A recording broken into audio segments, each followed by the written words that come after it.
sobre como serão os tempos pouco antes da volta de Jesus. O que vai acontecer? Muita gente está preocupada, está ansiosa, está nervosa por conta do que está acontecendo, né, da pandemia, da Covid, de todo esse cenário que, de certa maneira, parece um tanto nebuloso, complexo e, de certa maneira, sem muitas informações. Mas o que vai acontecer pouco antes da volta de Jesus, que para os cristãos que estudam a Bíblia é o grande marco do fim dos tempos, né? É evidentemente o grande identificador de que nós estamos no fim, de que chegará a eternidade. Portanto, quando Jesus regressar, é isso que diz a Bíblia, é isso que os cristãos que estudam a Bíblia profundamente compreendem há muito tempo. Nós vamos conversar um pouquinho sobre alguns momentos, cenários, situações que antecedem, momentos pouco antes da volta de Jesus. E o nosso convidado para essa conversa, nesse momento, é o pastor Rafael Rossi, que é diretor de comunicação da Igreja Adventista do Sétimo Dia na América do Sul, um estudioso das profecias. Ele já gravou uma série de estudos sobre o livro do Apocalipse, gravou em vídeo, tem um material também escrito. Esses vídeos dele podem ser vistos no site apocalipse.com e em outros lugares na internet também. Pastor Rafael, seja bem-vindo. Como está? Tudo bem? Obrigado, Felipe. Boa tarde a todos. É bom a gente poder estar junto nesse momento de maneira muito especial para um estudo profético. Sempre que me empolga bastante. Nós acabamos agora a nossa live, o mesmo tema em espanhol, no canal Adventista Sudamérica, e foi uma beleza, gostei, me empolguei tanto que nem passar, quando eu vi, cara, eu já estava falando assim, pastor, faltam 5 minutos, é tão bom estudar a profecia, conversar sobre esses temas, e eu tenho certeza que o momento que a gente vai passar junto agora vai ser também uma bênção para todos nós. Com certeza, pastor.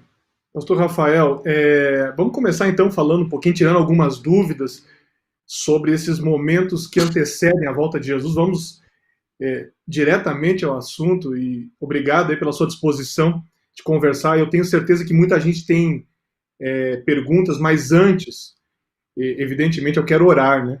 Eu quero orar porque há muita gente, quem sabe, está angustiada, está nervosa, está triste por tudo que está acontecendo, e a gente não pode começar essa conversa sem primeiro buscar a Deus.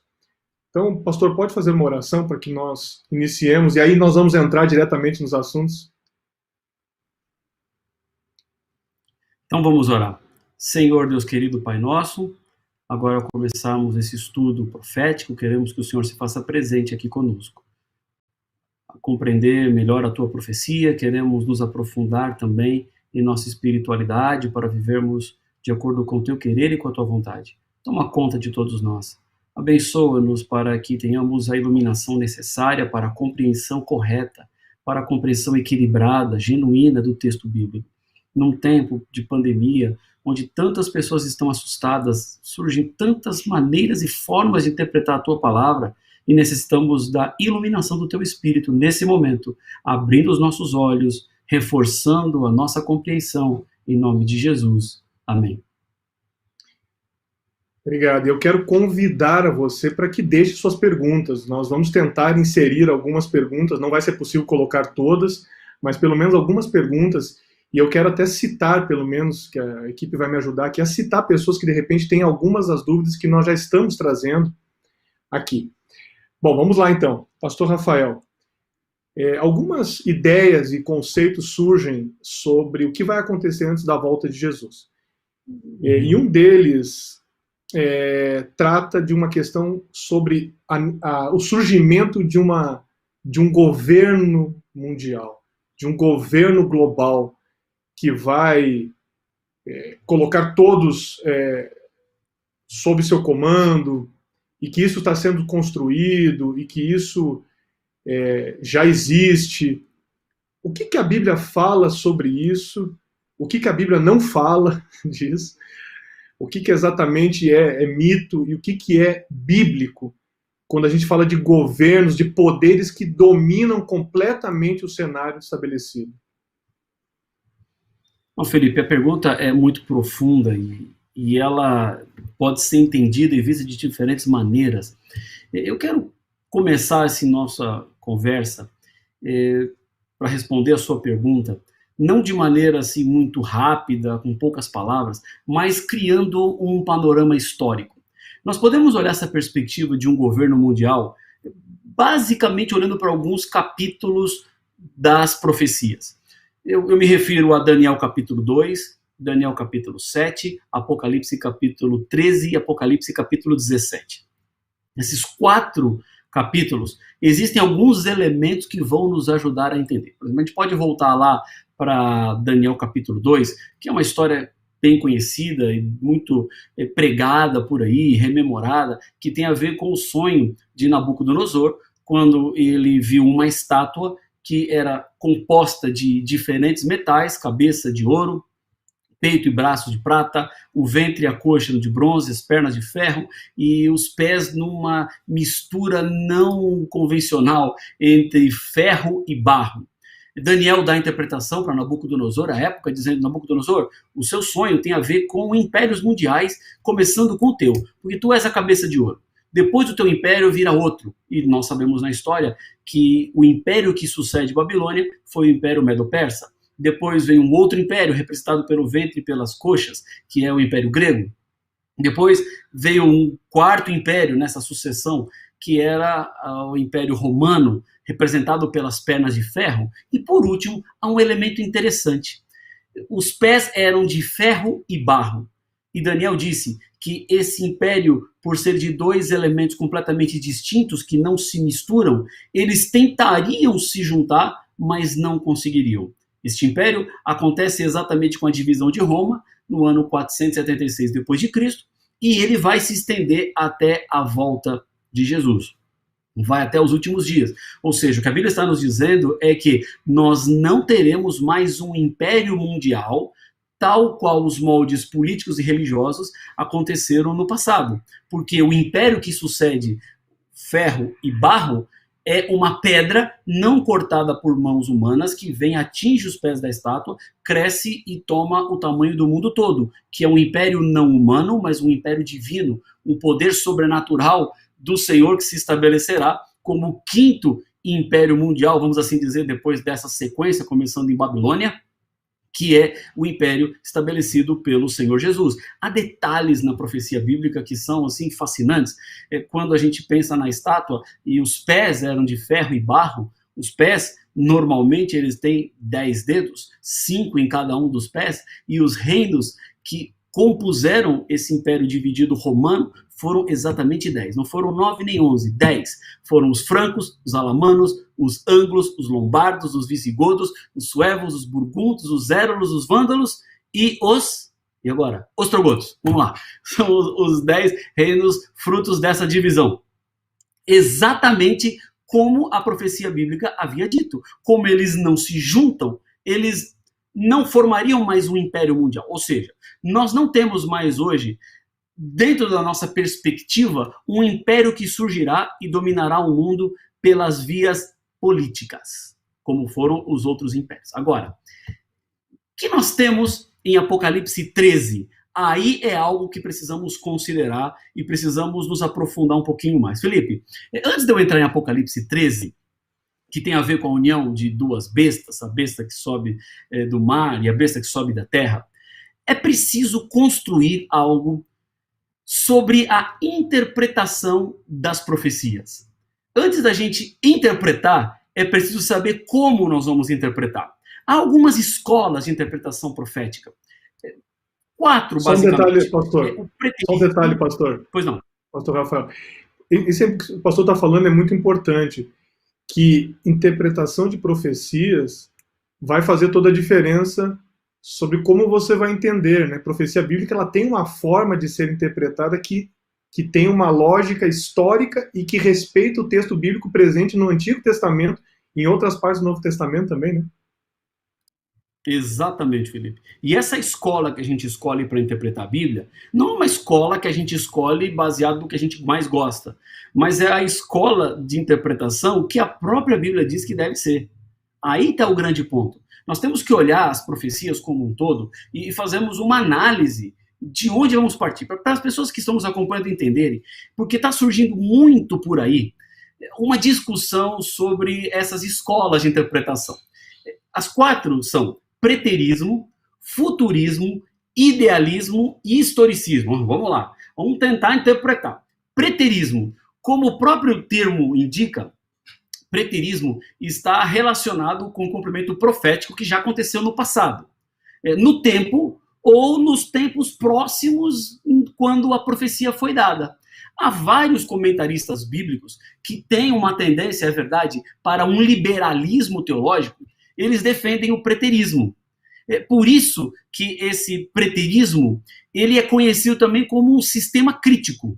O material profético, ele então refletiria as condições históricas do tempo e da região onde o escritor e os destinatários imediatos da profecia viviam.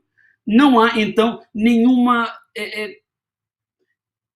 particularidade da profecia que esteja relacionada com o futuro do profeta ou com o futuro da humanidade. Eles olham apenas para os próprios dias em si da profecia. Ok? Esse é o preterismo. Agora, em oposição ao preterismo, nós temos o futurismo. É quando o intérprete da Bíblia afirma que as profecias apocalípticas, elas aguardam o cumprimento no futuro. Eles apontam tudo para o futuro do profeta. Ou seja, tudo que João viu no livro do Apocalipse não tinha nada a ver com os dias dele. Tudo isso apontava para o futuro. Tudo isso tinha a ver com dias muito longínquos. Qual é o problema da gente assumir o futurismo? Quando eu olho, por exemplo, as bestas de Daniel, ou melhor, as bestas de Apocalipse, capítulo 13, que é o que nós vamos entrar agora para considerar, eu não interpreto elas numa visão da época do profeta João, mas eu jogo tudo isso para o futuro. E se eu jogo essas bestas para o futuro, eu abro margem para interpretações diferentes daquelas que a Bíblia gostaria que fosse. Um dos grandes problemas do futurismo, Felipe, é que, embora eles colocam tudo para o futuro, eles também admitem o cumprimento de algumas profecias no decorrer da história. Quando eles não conseguem jogar tudo para o futuro, eles fazem, então, uma interpretação histórica. Então, em momentos, a profecia tem a ver com o momento que aconteceu, tem a ver com a história que estavam vivendo os profetas bíblicos, em outros momentos aponta para o futuro. Qual é a ressalva que esse pessoal que entende a profecia como futurista faz? Daniel capítulo 2. Esse que acabamos de conversar aqui, quando fala sobre os elementos da estátua, e Daniel mesmo fala assim, hey, tu és a cabeça de ouro. Não dá para a gente jogar para o futuro essa profecia de Daniel capítulo 2, porque Daniel está dizendo que era o rei que representava a cabeça de ouro, ou seja, está partindo de Babilônia, está partindo de Nabucodonosor. Aí eles fazem exceção para Daniel capítulo 7 também, que é uma complementação de Daniel capítulo 2, as 7 igrejas, que eram igrejas da Ásia Menor, que receberam as correspondências da parte de Deus. Então, essas aí são históricas, essas aí são do momento, são preteristas, mas outras profecias eles acabam jogando para o futuro e que no final acaba levando a distorções, porque eles acabam usando extremos interpretativos de profecias do Velho Testamento, usam a restauração de Israel, como algo não étnico, mas um cumprimento que vai ser fundamental para o final dos tempos. Bom, esse retorno dos judeus à Palestina tem alguma coisa a ver também com a interpretação da retomada dos judeus por parte da Jordânia. Essa é uma interpretação que fazem os futuristas. Ora, tem os mais cautelosos, tem aqueles que são um pouco mais literais, são um pouco mais extremos na sua interpretação. Essa é uma outra escola de interpretação. Há também uma terceira escola, Felipe, menos citada, mas que deve ser considerada, que é o chamado idealismo. Diferentemente das outras correntes de interpretação, o idealismo não encontra no Apocalipse nenhuma ligação com fatos históricos. Olha só, os idealistas, o livro do Apocalipse é apenas uma descrição simbólica da luta entre o bem e o mal e que não se aplica a nenhum período histórico. Não tem nada de história. É apenas uma verdade ética? São princípios que se aplicam aos crentes em qualquer período da história? É fruto de uma abordagem humanista e também pós-moderna da Bíblia, onde a centralização volta-se para o leitor. Não, o problema aqui é o leitor. O foco é o leitor. Agora, qual é a escola de interpretação bíblica que nós usamos, adventistas do sétimo dia? Qual é a escola de interpretação bíblica que está revelada na própria Bíblia? Olhando por toda a Bíblia, eu não tenho dúvida que a escola de interpretação bíblica é uma que nós chamamos de historicismo. Vejam, é só abrindo um parênteses, esses termos aí, preterismo, futurismo, idealismo, historicismo, não são termos bíblicos. Isso são termos teológicos que os intérpretes da Bíblia criaram para que consigamos extrair ao máximo o conteúdo da revelação bíblica, e principalmente quando nós tratamos de profecias. O historicismo é também conhecido como o sistema protestante, porque ele foi adotado pelos reformadores. Quando a Bíblia começou a ser disponibilizada para as pessoas, os reformadores começaram a estudar a Bíblia, levaram a Bíblia para o povo em si. Então, esse sistema tornou-se conhecido porque os reformadores assim seguiam e seguiam de maneira acertada. Esse historicismo, Felipe, ele estabelece que a profecia, ela vai prevendo determinados eventos que vão ocorrendo no transcurso da história, desde o momento que a profecia foi dada até a consumação da história. O futurismo joga para o futuro. O preterismo joga para o passado. O idealismo fala que é apenas um simbolismo. Agora o historicismo diz assim, não, a profecia tem a ver com Daniel e vai até o fim do mundo. A profecia tem a ver com João e vai até o fim do mundo. Envolve, então, princípios do preterismo, envolve princípios do futurismo e corrige essa deficiência que existe entre os dois sistemas, e não há nada do idealismo no historicismo. Eu posso crer que Deus, no cumprimento do seu propósito de salvação, apenas atuou no passado ou vai atuar no futuro, e deixando a história em si sem uma atuação profética. As profecias, elas vão cumprindo-se no decorrer da história. Essa ação divina, ela é vista em todo momento da história, e é isso basicamente que as profecias tratam. Os intérpretes historicistas, eles também têm os seus pontos de vistas diferentes. Nós, adventistas do sétimo dia, adotamos, Felipe, uma modalidade de historicismo. Tem várias. Tem o historicismo linear, tem a reocorrência, tem a filosofia da história, e para nós, adventistas do sétimo dia, algo que interpretamos na Bíblia e compreendemos do texto sagrado, nós somos historicistas recapitulacionistas. O termo é complexo. O que é isso? Nós acreditamos que a profecia apocalíptica descreve os mesmos eventos várias vezes, de diferentes perspectivas. Ou seja, várias séries de visões são vistas de diferentes quadros, mas o mesmo evento. É mais ou menos assim, mais de uma profecia para o mesmo evento histórico. Nós temos Daniel capítulo 2 e uma reprise de Daniel capítulo 2 no capítulo 7, que se desdobra no Daniel capítulo 8, que se desdobra no capítulo 9. Essas profecias, elas vão agregando outros fatores. O mesmo acontece também no livro do Apocalipse. Vai ocorrendo no decorrer da história, outras profecias são dadas, acrescentando elementos para esse mesmo evento histórico. Nessa perspectiva, Felipe, há também que considerar que existem dois tipos de profecias na Bíblia. Para deixar isso de forma bem clara, a profecia geral e a profecia apocalíptica. A profecia geral, ela é mais restrita, e a profecia apocalíptica, ela é mais universal. A profecia geral, ela é local, ela é imediata, e a Bíblia tem muitas dessas profecias, que tem a ver apenas com o rei, que tem a ver apenas com o profeta, que tem a ver apenas com o momento que estava sendo vivido no instante que a profecia foi dada. Mas há também a profecia apocalíptica. Essa, ela cobre um plano histórico. Ela começa nos dias do profeta e vai até o fim da história.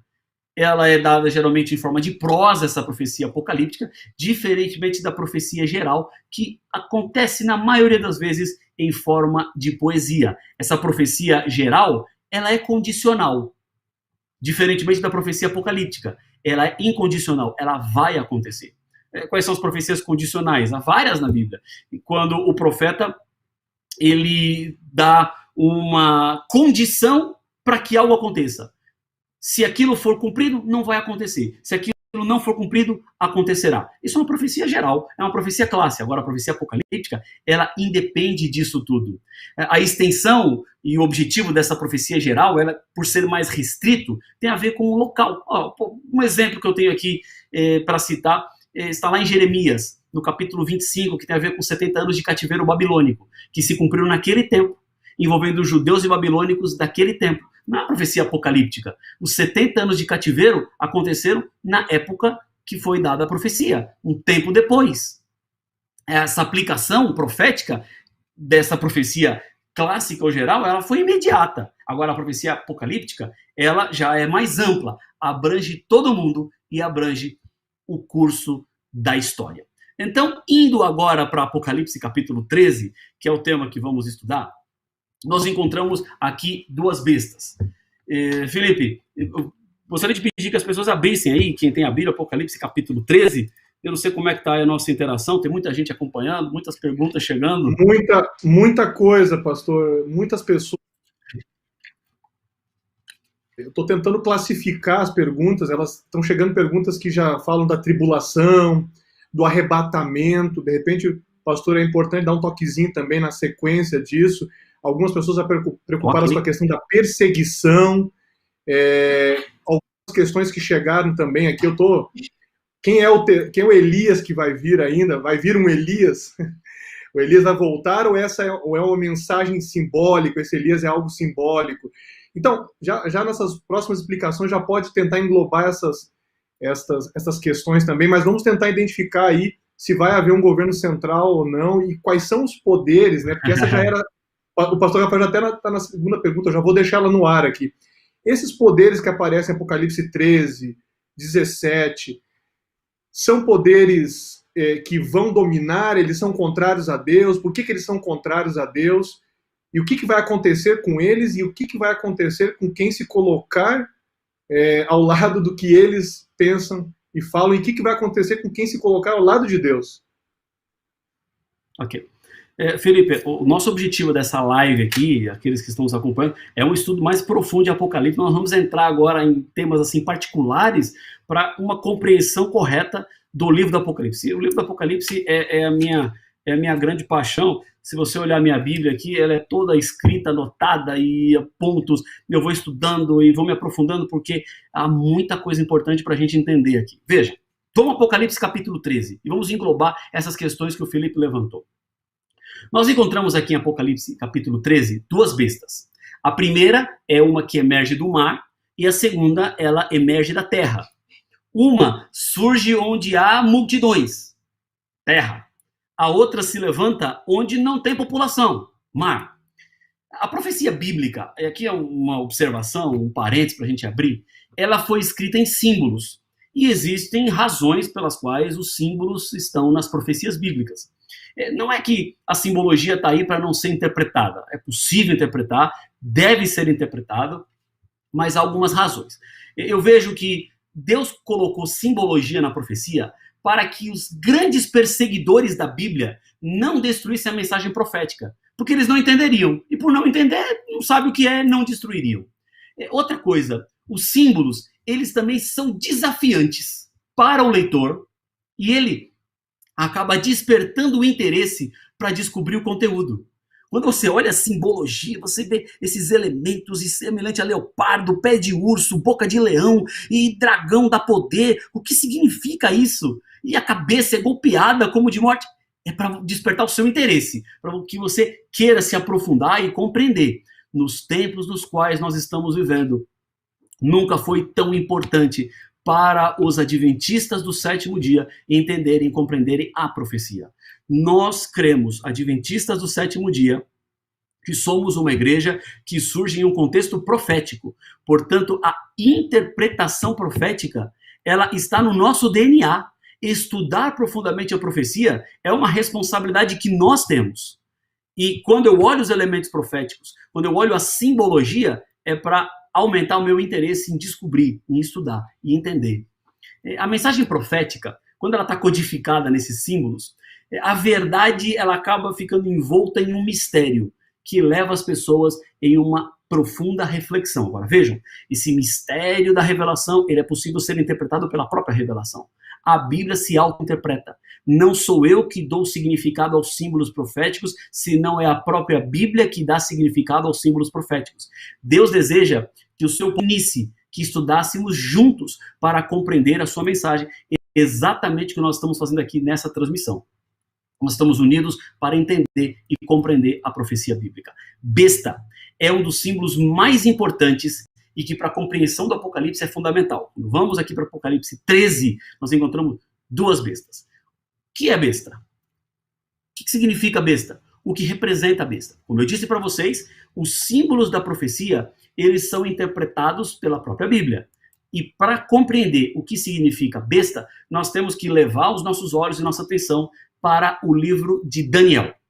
Daniel e Apocalipse são dois livros que devem ser estudados juntos. Devem ser interpretados de maneira conjunta, porque um livro acaba complementando o outro. No capítulo 7, no versículo 3 de Daniel, a Bíblia nos descreve que besta significa poder ou reino que se levanta contra Deus e as suas verdades. Ou seja, besta é aquilo que está em oposição à verdade e que usa da mentira para enganar as pessoas. Esse é o poder que representa a besta. O capítulo 13 avança aqui com vários outros simbolismos. Se a gente lê, eu até citei aqui quando eu falei sobre a simbologia, o que aparece no capítulo 2, né, que essa besta era semelhante a leopardo, pés de urso, boca de leão. Ó, guarda bem esses animais aqui, hein? Leopardo, urso e leão. Vocês vão ver que é exatamente a ordem contrária dos animais que aparecem em Daniel capítulo 7. Lá em Daniel capítulo 7, aparece o leão, o urso e o leopardo. Aqui aparece o leopardo, urso e leão. E depois completa com o dragão, que dá autoridade. Esse simbologismo são elementos relacionados com a besta que sobe do mar e aponta para características que levam o leitor para compreender quem é essa besta do mar.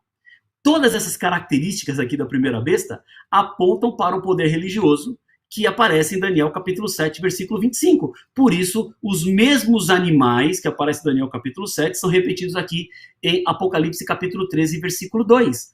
A interpretação é a mesma para os dois símbolos.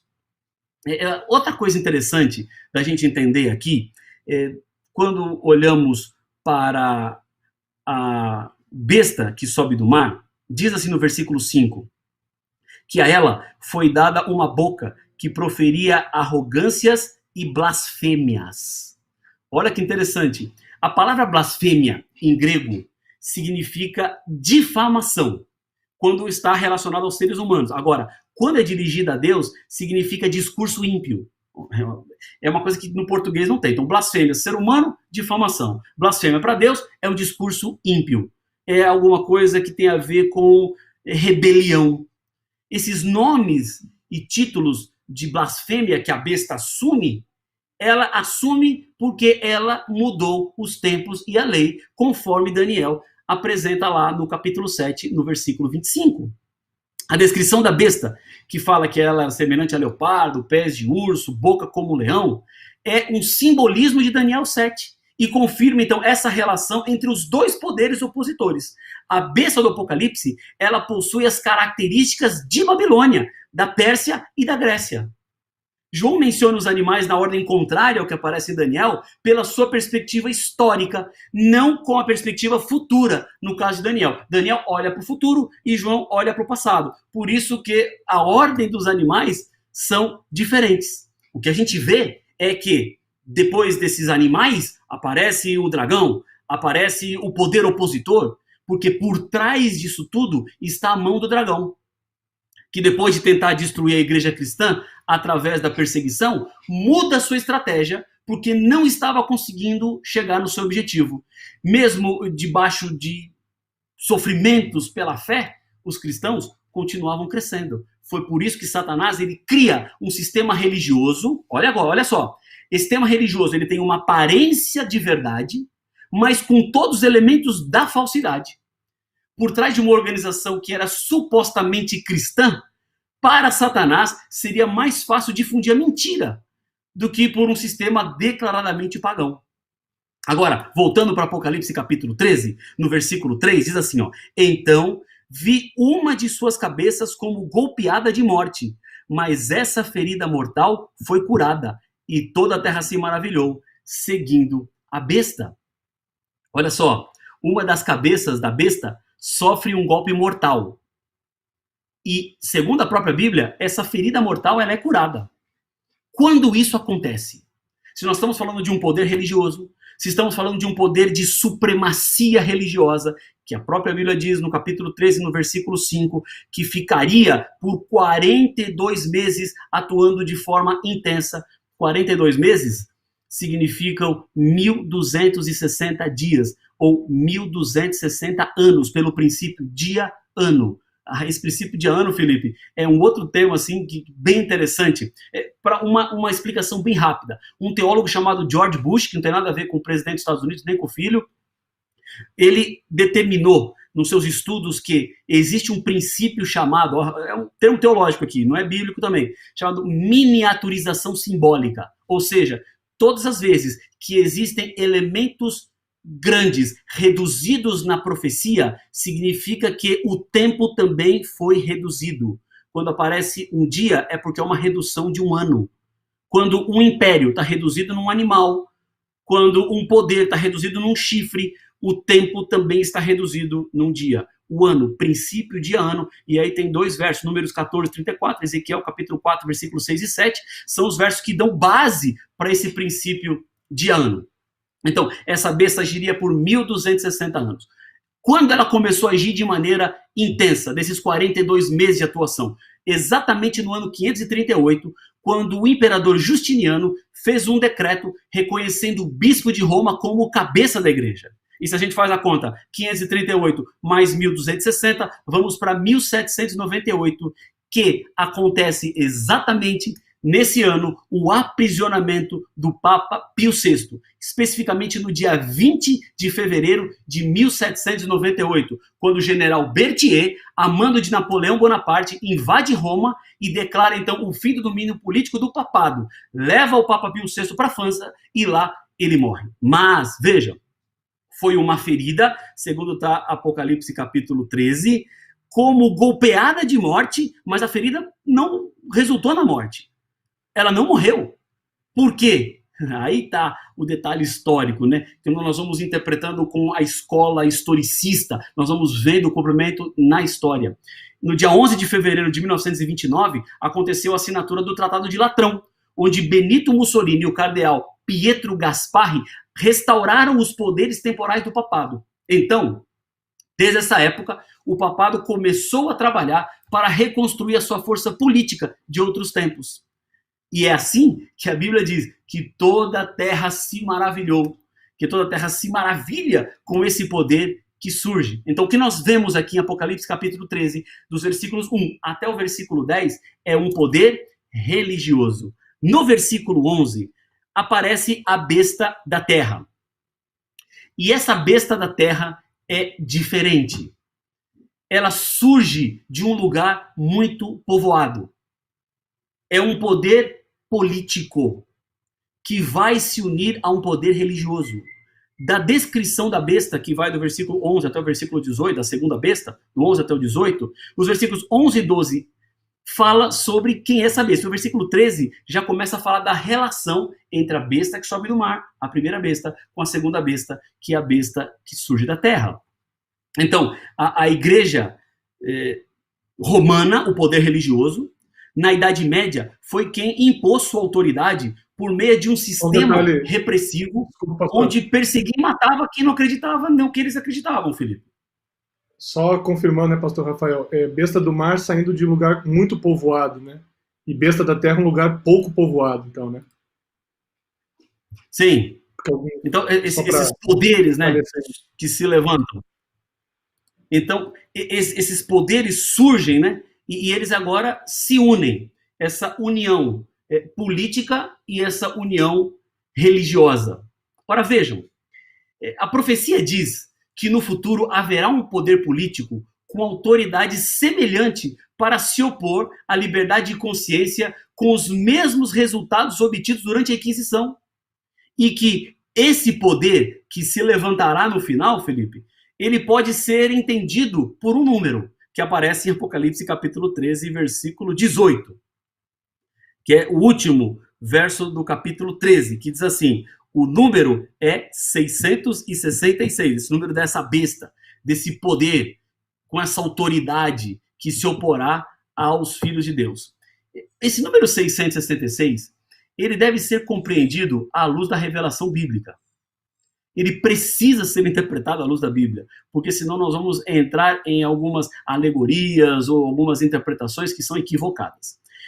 Temos que olhar para o número 666 visto da perspectiva de Babilônia. E olhando da perspectiva de Babilônia, nós temos uma interpretação segura e equilibrada do que é o número 666. O número 6, ele tinha para a Babilônia um profundo significado religioso. 6 significava Deus menor, 60, Deus maior, e 600 era o panteão.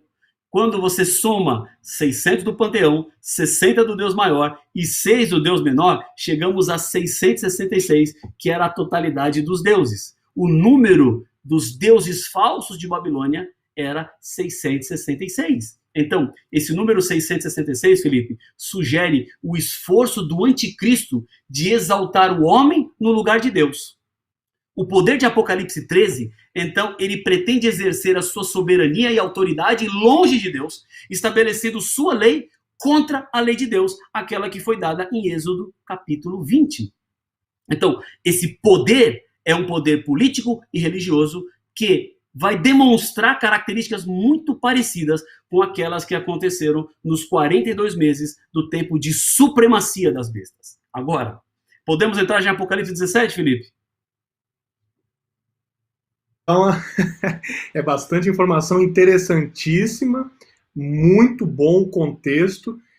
É porque é importante, tá? Eu sei que muitas perguntas vão surgindo aí de várias áreas, mas essas explicações que o pastor Rafael está trazendo são muito importantes. Então, interpretação historicista é a mais adequada porque ela leva em conta todo o período da história. Ela não joga tudo só para o passado, nem tudo só para o futuro, e nem fica tornando tudo uma questão, vamos dizer assim, mitológica ou meramente subjetiva. Não.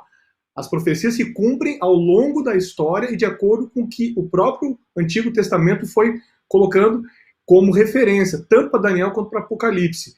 E aí o pastor já entrou agora na questão do poder, dos poderes de Apocalipse 13, poder perseguidor, depois entra o outro poder, a besta da terra, que vai dar força à besta do mar, que é a primeira perseguidora, por esse período de 1260 anos que o pastor Rafael trouxe. Aí estou fazendo uma rápida recapitulação do que foi falado até agora. E agora entra Apocalipse 17, onde existe... Isso é uma coisa importante, né, pastor Rafael?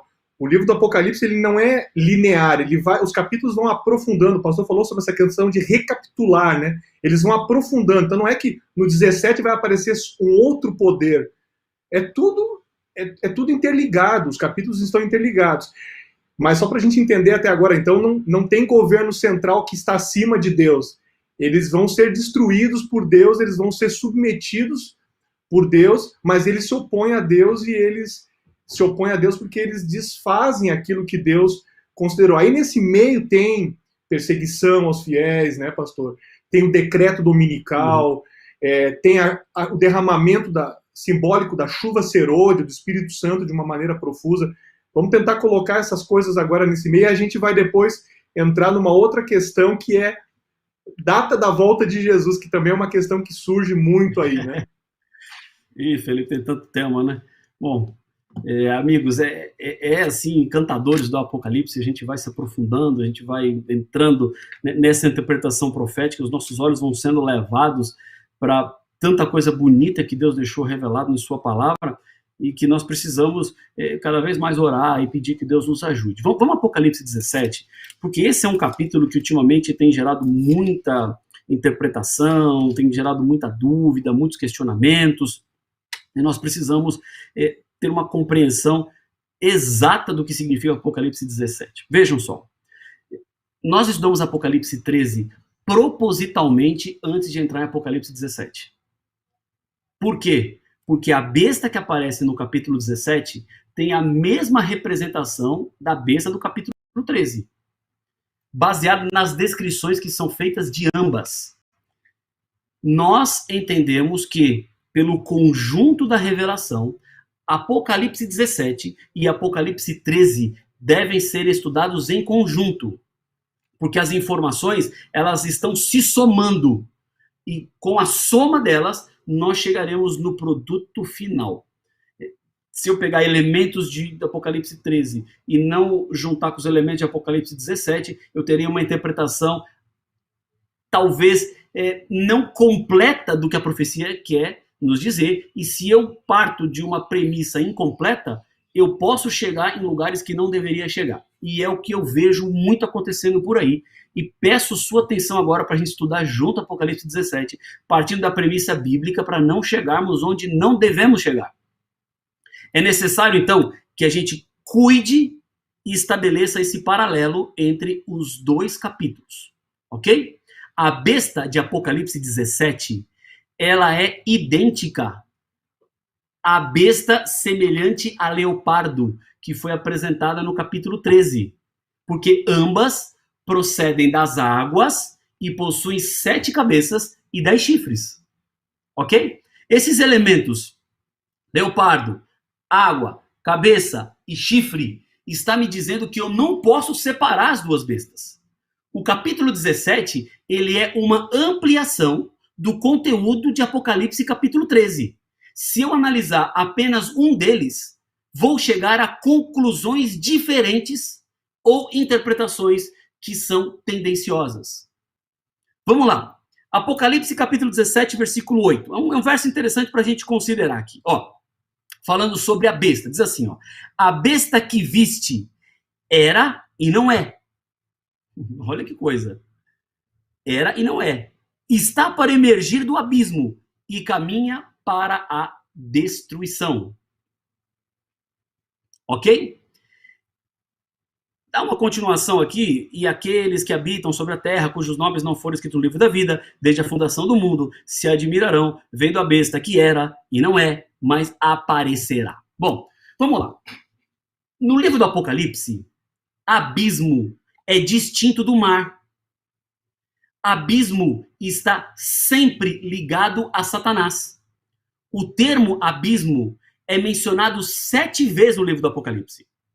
Apocalipse 9:1, Apocalipse 9:2, Apocalipse 9:11, Apocalipse 11:7, Apocalipse 17, versículo 8, Apocalipse capítulo 20, versículo 1 e no versículo 3. Em todas essas referências, o foco sempre é o diabo. Então, abismo está voltado ao diabo, ao grande inimigo do povo de Deus, o anjo que se rebelou, que foi atirado para a terra.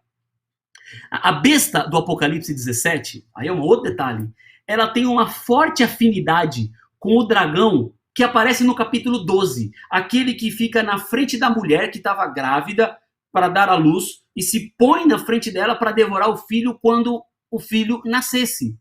Tanto no capítulo 17 quanto no capítulo 12, nas duas passagens, o dragão ele se apresenta em forte guerra contra Jesus. Então é difícil para nós concebemos a ideia de que a besta é um dos poderes representados pelas cabeças do papado. Não dá para você dizer que essas cabeças da besta significam os papas desde 1929, porque nesse contexto é difícil ver como a besta vai lutar contra ela mesma. Ela está lutando contra Cristo. É mais consistente entender que a besta escarlate é o próprio Satanás. Agora, vamos tentar entender se era, não é, será, vai para a destruição. A fase era diz respeito à atuação do diabo através de toda a história. Quando ele age pastor, por meio dos inimigos do povo de Deus. Pois não, Felipe? Só uma questão, só para conectar justamente o que o senhor está falando. Se a besta escarlate é Satanás, as cabeças podem ser poderes pelos quais ele vai atuando ao longo do período e não necessariamente um poder apenas, né? Exatamente. Então, Felipe, a fase era essa grande atuação do diabo através da história. A fase não é representa o aprisionamento do diabo durante o milênio, que a gente tem em Apocalipse capítulo 20. A fase será e vai para a destruição é o curto período de atividade que nós temos do diabo depois do milênio, quando ele é solto das suas amarras e ele então fará o seu trabalho final. Essas fases que nós interpretamos, ela tem a ver exatamente com o diabo. O que nós estamos falando é do diabo em si.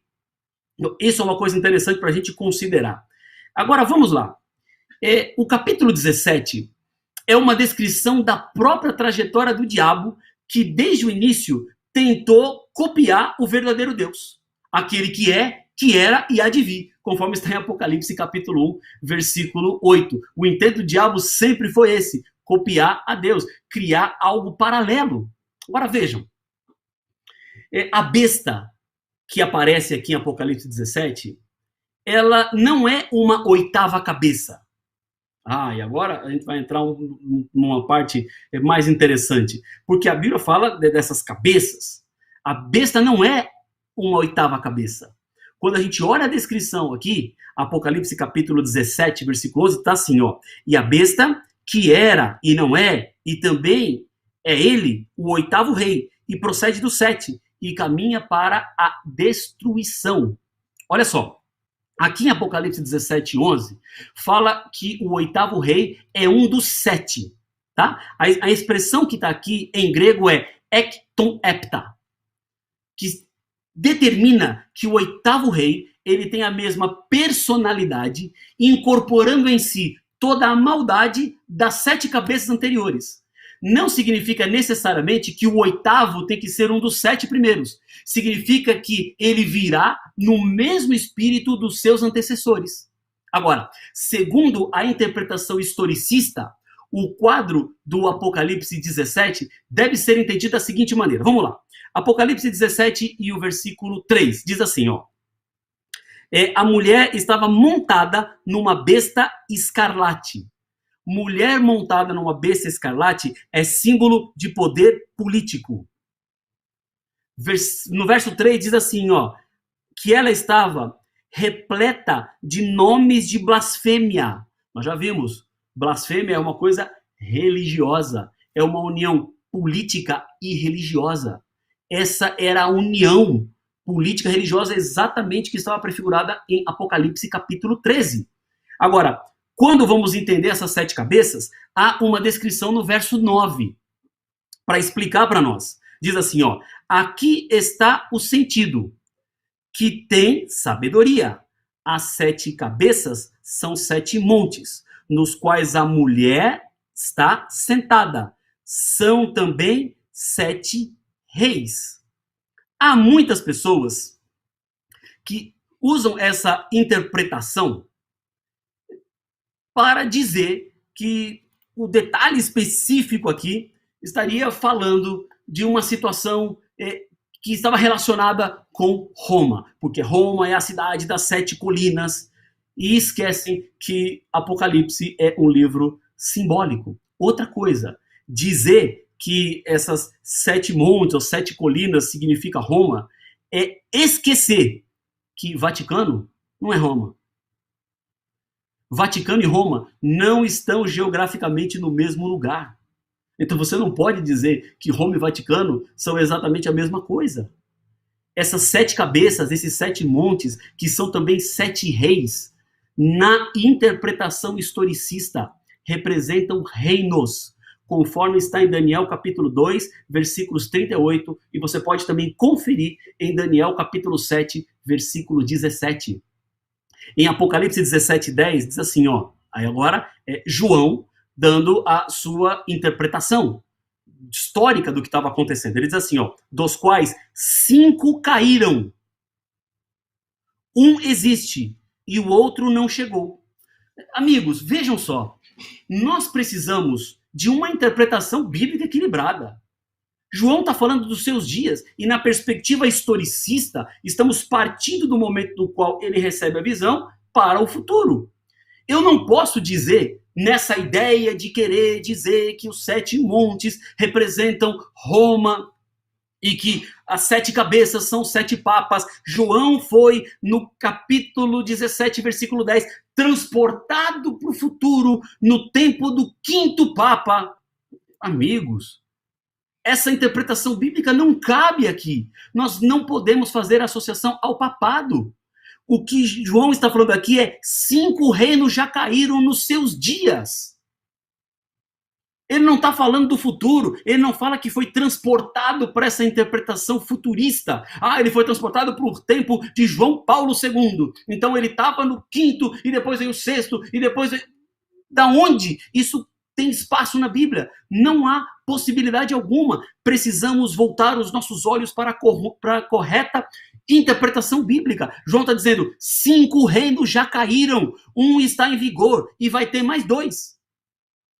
Que o último a gente já sabe, é a própria besta. Agora, vejam só, se nós estamos nos dias de João, e ele estava num reino, que é o 6º, porque 5 já tinham caído, nós temos que voltar na história. Antes do Império Romano, qual império foi o que vigorou? Foi o Império Grego. Antes do grego, o Império Persa. Antes do persa, o Império Babilônico, que foi onde Daniel começou a sua interpretação bíblica, lá no capítulo 2. Ele teve a visão dos animais, Nabucodonosor teve a visão da estátua nos dias de Babilônia. Mas existiram 2 outros impérios anteriores, o Império Assírio e o Império Egípcio. Ou seja, 5 grandes impérios já foram. Um existe, que era o Império Romano, o império dos dias de João. Aí ele fala assim, 1 virá, e com aquele que virá, Roma papal. E no final temos o 8º, que é a besta. Deixa eu tentar explicar um pouquinho melhor isso. Pouco antes da segunda vinda de Jesus, Roma é vista como a meretriz montada sobre a besta escarlate e que está embriagando o mundo todo com as suas falsas doutrinas. Ela age em conjunto com o último império, que é o 8º rei. O último rei é a soma e o clímax dos 7 anteriores, funcionando como um poder opressor. Agora, vejam só. A 7ª cabeça, aqui na Bíblia, ela é apresentada com um período de curta duração. A palavra que aparece aqui no grego é oligos, que significa pequeno, pouco, curto. Essa palavra aparece outras 4 vezes no livro do Apocalipse. Lá no capítulo 2, no versículo 14, no capítulo 3, versículo 4. Ok? Em referência à quantidade de coisas e pessoas, que tem a ver com as 7 igrejas. Depois aparece Apocalipse capítulo 12, versículo 12, e aparece Apocalipse capítulo 17, versículo 10. E agora aqui, com referência a tempo. De acordo com Apocalipse 12, 12, Satanás, desde a crucifixão de Cristo, tem pouco tempo. E este pouco tempo já se estende por quase 2 milênios. Então alguns podem dizer assim, não, essa 7ª cabeça vai durar pouco, porque é um papa que vai ficar pouco tempo. Não, não. Essa é uma interpretação muito complicada. A interpretação que nós estamos levantando da Bíblia aqui é a interpretação baseada na revelação.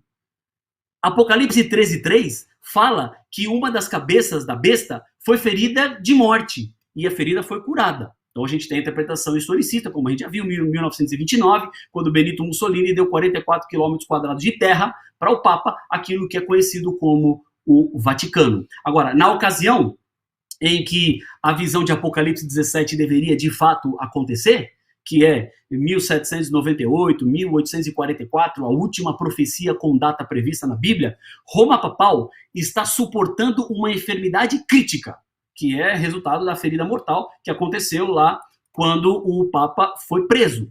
O que hoje nós estamos vivendo é o tempo da Roma papal, separado pela separação da igreja e Estado. A 7ª cabeça, ela marca o restabelecimento de Roma numa união igreja-Estado, e que terá o seu clímax com aquilo que nós entendemos pela profecia, com o decreto dominical. Ok? A besta que representa a 8ª cabeça é um resumo demoníaco de todos os poderes perseguidores, segundo o estilo romano, e não necessariamente uma das cabeças. Então, esse é um ponto importante. A besta e a meretriz, a besta e a prostituta, que João viu em Apocalipse 17, representam a separação entre a igreja e o Estado. A igreja a prostituta, o Estado a besta. Embora relacionados, a prostituta está sentada sobre a besta. São entidades diferentes. Um conceito de separação entre igreja e Estado que surgiu em 1798, quando começa a surgir no mundo o conceito de república. Ok? A argumentação também de que a besta de Apocalipse 17 é uma unidade com 7 cabeças. Sendo assim, ela deve ter a mesma sede. A mesma sede.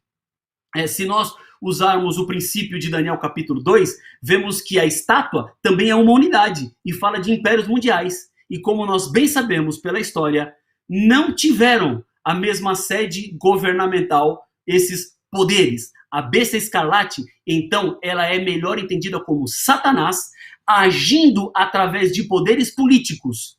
As fases da besta e as subdivisões da cabeça são reinos e não reis individuais. Esses reinos são, como eu já falei, Egito, Assíria, Babilônia, Medo-Pérsia, Grécia, Roma, papado, e a oitava cabeça é o próprio Satanás, a própria besta.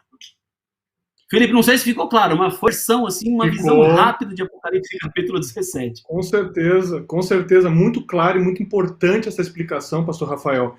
Só para a gente arrematar mais algumas coisinhas aqui, a gente vai avançar um pouquinho, porque a gente ainda tem algumas questões que estão latentes aqui.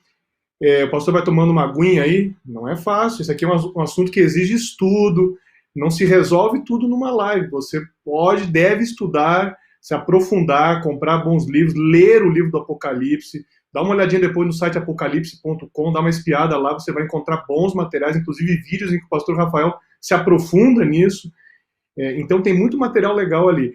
Agora, nesse contexto de um poder político que é usado por Satanás nessa última fase do tempo, evidentemente se fala sobre a perseguição ao povo que não se, digamos assim, não se coloca em favor desses poderes, se coloca contra, se coloca em favor de Deus. Então há perseguição, há um decreto, que muitos chamam de decreto dominical, porque ele vai contra o sábado bíblico, o sábado que aponta para um Deus criador e aí soberano sobre todos os poderes. E aí tem perseguição, aí tem uma forte ênfase na pregação do evangelho puro, existe um tempo de angústia, existe todo esse caminho. Nós não vamos poder entrar em todos os detalhes, mas rapidamente é mais ou menos por aí que as coisas vão acontecendo, o fechamento da porta da graça, um determinado momento em que as pessoas terão decidido de que lado estão, e aí até o contexto da própria marca da besta, o sinal de Deus, né, pastor Rafael? Tudo isso está nesse período final, porque eu quero ainda entrar na pergunta, nem que a gente possa falar um pouquinho sobre essa questão de data marcada para a volta de Jesus, que é um problema também que existe por aí, né? Sem dúvida, Felipe. A gente tem que ter esse panorama completo da profecia, né? É fundamental para nós. Temos uma visão equilibrada de toda a profecia. A própria Bíblia se interpreta. Eu estava dando uma olhada nos comentários aqui, pessoas dizendo assim, olha, é isso aí, pastor, a Bíblia tem que se interpretar, etc. Quando eu estou falando de alguns termos teológicos, amigos, que não são termos da revelação bíblica, são formas e maneiras que nós desenvolvemos para interpretar a Bíblia depois de muito estudo.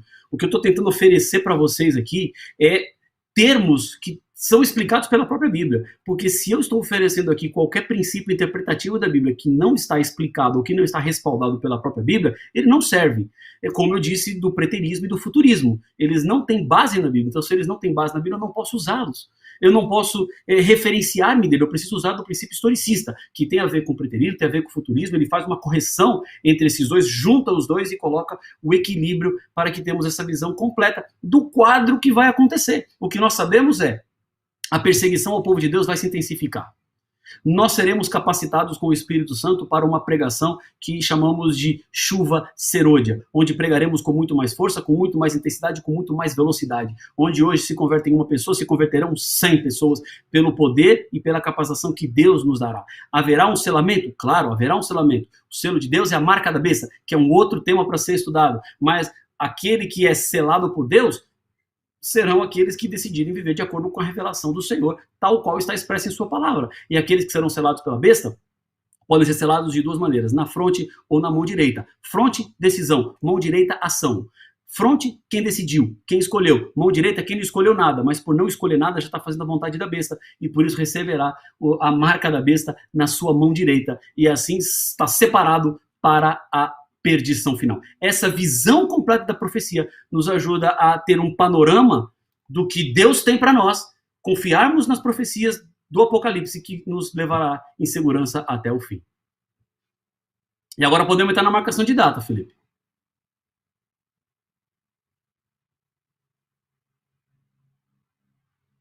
Sem dúvida, pastor. Vamos lá, então. Eu só quero ressaltar aqui a participação, né, que estão contribuindo muito aí para essa discussão: Salete, Aldrey, Renato Pereira, Maiara, Antônia, Canis Vernat, Renilda, Sérgio Ayala, Larry Crystal, Cleane, Dani, Letícia, Jeremias, Vera Lúcia, Ilza Maria, Raimundo Nonato, Regiane Soares, Abraão Souza, Valdinei Costa, Jaqueline, Yara Silva, Sarita, Giovanni Elvis, Otávio Lopes, Pamela Kelly e muitos outros, Arthur Viana. Todas as questões que vocês estão colocando eu procurei trazer aqui. Mas tem algo importantíssimo que nós precisamos falar agora, pastor, que é uma teoria, algumas ideias que surgem de vez em quando sobre marcação de datas específicas para a volta de Jesus. Pois apesar, nós estamos vendo que há poderes, que se ajustam, e já vimos que esses impérios não vão prevalecer. Jesus vai voltar e vai colocar fim a tudo isso, e o seu povo vai ser arrebatado com ele, não de maneira secreta, né? Ele vai ser arrebatado com Jesus nos ares, como diz em 1 Tessalonicenses capítulo 4, com som de trombetas. Então não tem nada de secreto e nem antecipado, né? E toda a tribulação que se passa vai ser compensada ao final, né? O pastor já falou um pouquinho sobre isso, mas é possível falar em alguma data, em algum ciclo, por exemplo, que possa levar à marcação de uma volta de Jesus para 2027, com base até, e eu coloco aqui, muitos que interpretam e também utilizam os bons conteúdos de Ellen White, muitas vezes trazem os escritos desta piedosa mulher, profetisa de Deus, para a discussão, interpretando que, a partir da leitura dos escritos dela, se pode chegar à conclusão de que em 2027 teremos um fim de um novo ciclo, então Jesus poderia estar voltando. Temos base bíblica para isso, temos base em Ellen White. Eu sei que a pergunta é longa, mas vamos lá, pastor. Hoje é um pinga-fogo profético aqui. É longa, Felipe. Eu já estava preparado para isso e já até preparei aqui as minhas anotações, porque essa pergunta que você me fez, ela vai necessitar, olha, algumas citações, inevitavelmente, de Ellen White, porque estão usando o texto de Ellen White para dizer que Jesus vai voltar em 2027. Bom, vamos estabelecer aqui alguns pontos para nós. Primeiro, é inegável que o mundo não tem como durar muito. Ou Deus voltará logo, ou o mundo se autodestruirá em não muito tempo. Agora, marcar datas é uma tentação que alguns têm para estabelecer a revelação de um tempo que Deus não nos deu. E aí está o grande problema. Quando a gente estuda profecias, é que a gente está fazendo hoje à tarde, fomos lá Apocalipse capítulo 13, Apocalipse capítulo 17, fomos em Daniel capítulo 2, passamos por Daniel capítulo 7. Nós estudamos as profecias para entender o tempo no qual nós estamos vivendo. Eu sei que eu estou perto da volta de Jesus quando eu estudo as profecias, mas agora, marcar datas é um desvio, ok? Esse foi um dos equívocos do movimento milerita, e que alguns insistem em repetir. De tempos em tempos aparece alguém com alguma previsão ou alguma profecia de volta de Jesus. Jesus vai voltar em 2012, vai voltar em 2017, vai voltar em 2027 agora, daqui a pouco passa 2027, 2030, é 2031.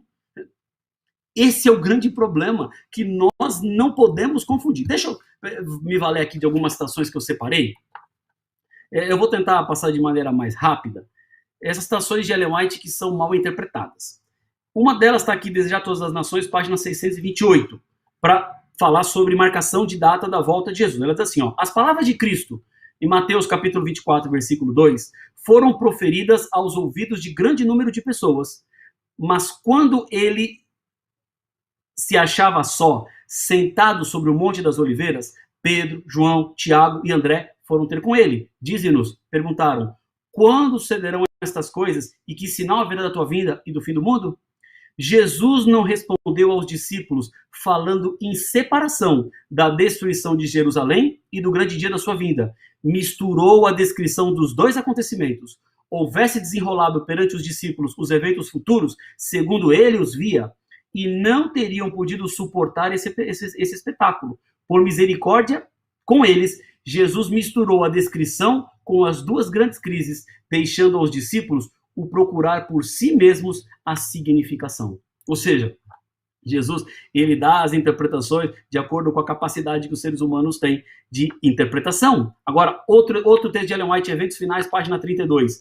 Muitos que têm chamado adventistas têm marcado tempo. Repetidamente marcaram uma data para a vida de Cristo e repetidos fracassos têm sido o resultado. O tempo exato da vida de nosso Senhor, diz a Bíblia, acha-se além do conhecimento dos mortais. Ou seja, não é nosso conhecimento. Nós não detemos o saber quando Jesus vai voltar. Não existe interpretação profética bíblica que possa dizer quando Jesus vai voltar. Ellen White chega a dizer aqui no Eventos Finais, página 33, que nós não devemos saber o tempo exato para o derramamento do Espírito Santo ou para a vinda de Cristo. Por que Deus não nos deu esse conhecimento? Ela pergunta. Porque se eu fizesse, faríamos uso dele. Desse conhecimento resultaria um estado de coisas entre nosso povo que retardaria consideravelmente a obra de Deus, no sentido de preparar um povo que permaneça em pé no grande dia que está por vir. Eu vou dar outras citações para você aqui, não vou ler. Tem aqui outra que eu separei, que está nos Eventos Finais, páginas 33, 34, 35, 36, 37. Há uma outra citação aqui, essa eu quero considerar, que está nos Eventos Finais, na página 36. Diz assim, ó. O povo não terá outra mensagem sobre um tempo definido. Depois desse período de tempo, Apocalipse capítulo 10, versos 4 e 6, o livrinho amargo, 22 de outubro de 1844, estendendo-se de 42 a 1844, não pode haver um traçado definido do tempo profético. A contagem mais longa vai até o outono de 1844. Vejam só, amigos, a expressão tempo do fim, ela é uma expressão bíblica. Aparece na Bíblia. Daniel, capítulo 8, por exemplo, tem essa expressão 4 vezes.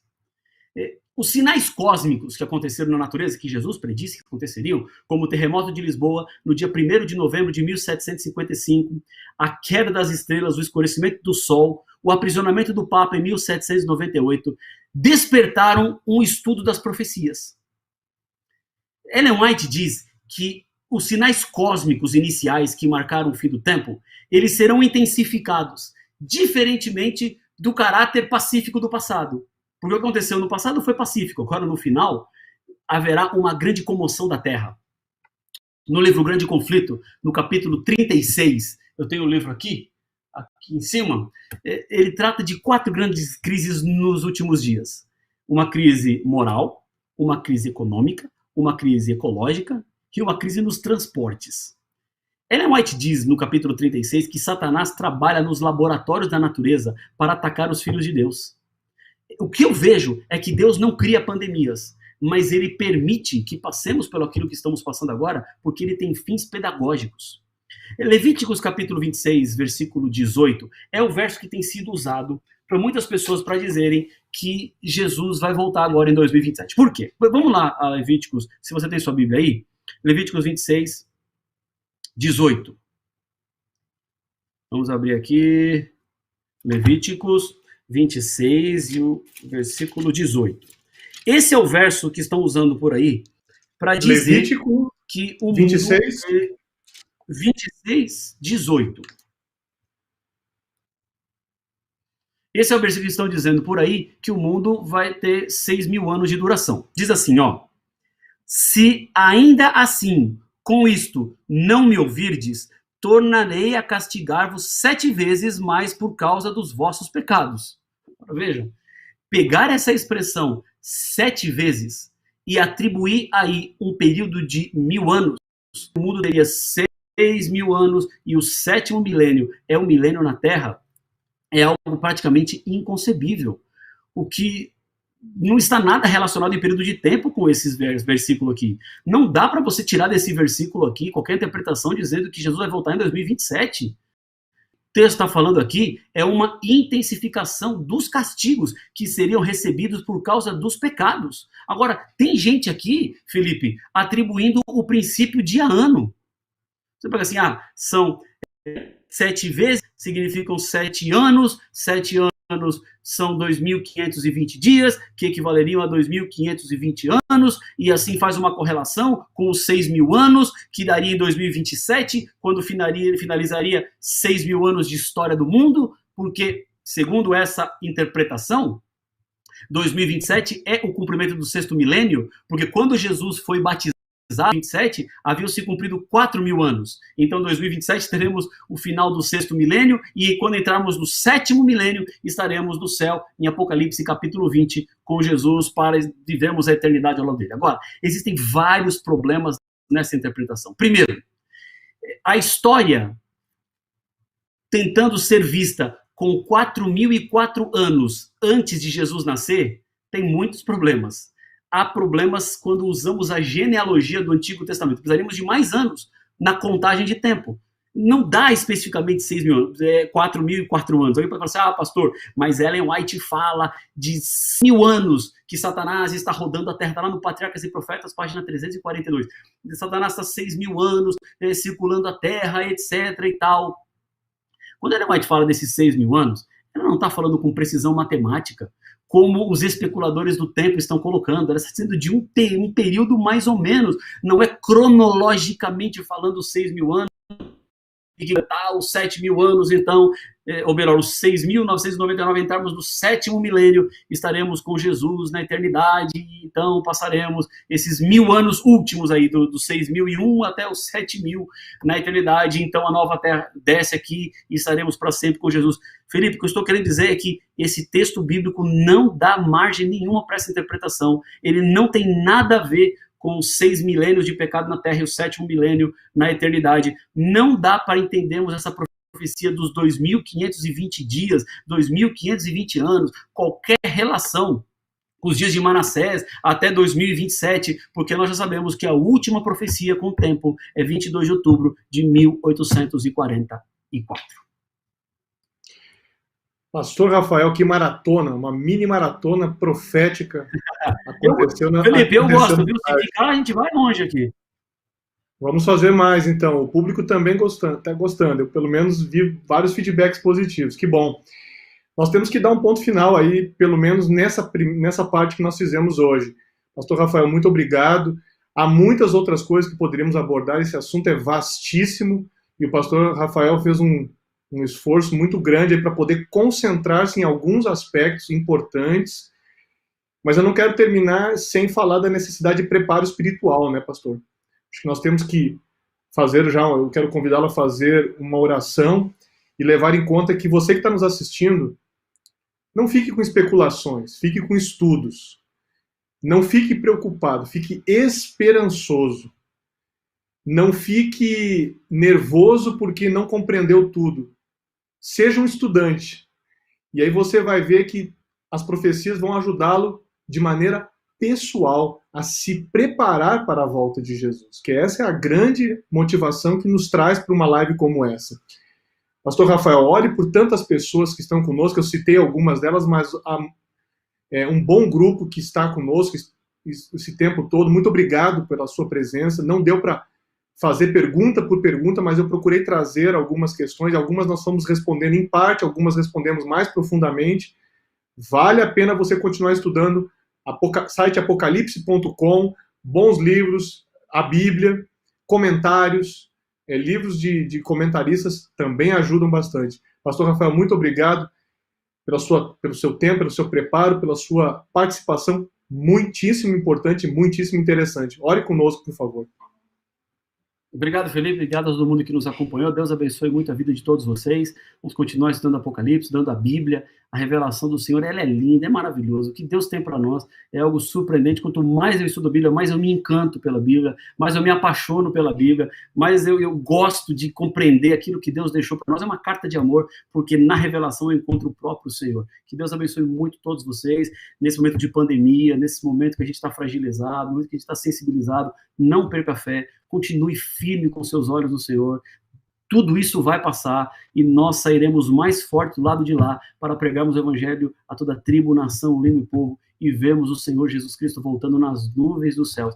Eu creio que pouco tempo falta para me convidar a entregar sua vida para o Senhor Jesus, a aprofundar-se no conhecimento bíblico, a inundar-se na palavra do Senhor, na revelação que Ele tem, porque a gente só é bem privilegiado com tudo isso. Deus abençoe muito sua vida. Felipe, só uma propagandinha, compartilhe essa live com outras pessoas, para que aqueles que querem entender, compreender um pouquinho mais do livro do Apocalipse, possam ter acesso a esse tipo de recurso, uma ferramenta, é um material um pouco mais denso, eu sei disso, a gente tratou de teologia profunda, entramos em termos gregos, relação de textos bíblicos, interpretação profética, mas que tem o seu lugar, tem o seu papel. Nós não fizemos tantas aplicações espirituais, não foi uma mensagem, um sermão do Apocalipse, mas um estudo profético que nos ajuda também a solidificar a fé. Que Deus abençoe sua vida, vamos orar e pedir a bênção do Senhor.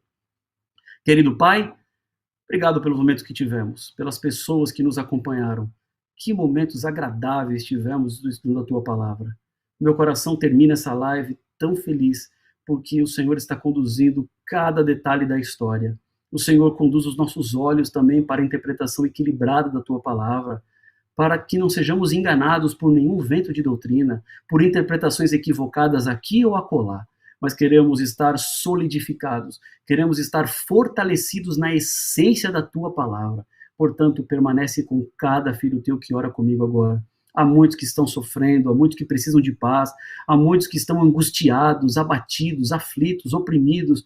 Olha por cada um deles. Estenda a Tua mão poderosa sobre a nossa vida. Cuida de todos nós. Conforta os corações daqueles que sofreram pelas perdas de pessoas queridas durante essa pandemia. Levanta os nossos olhos para ver que muito em breve a colheita se aproxima e o Senhor vem. Permanece, portanto, conosco nessa noite, é o que eu lhe peço no nome de Jesus. Amém. Amém, que Deus abençoe a todos, até a próxima conversa. Obrigado, pastor Rafael, mais uma vez, um abraço a todos, que Deus abençoe a todos.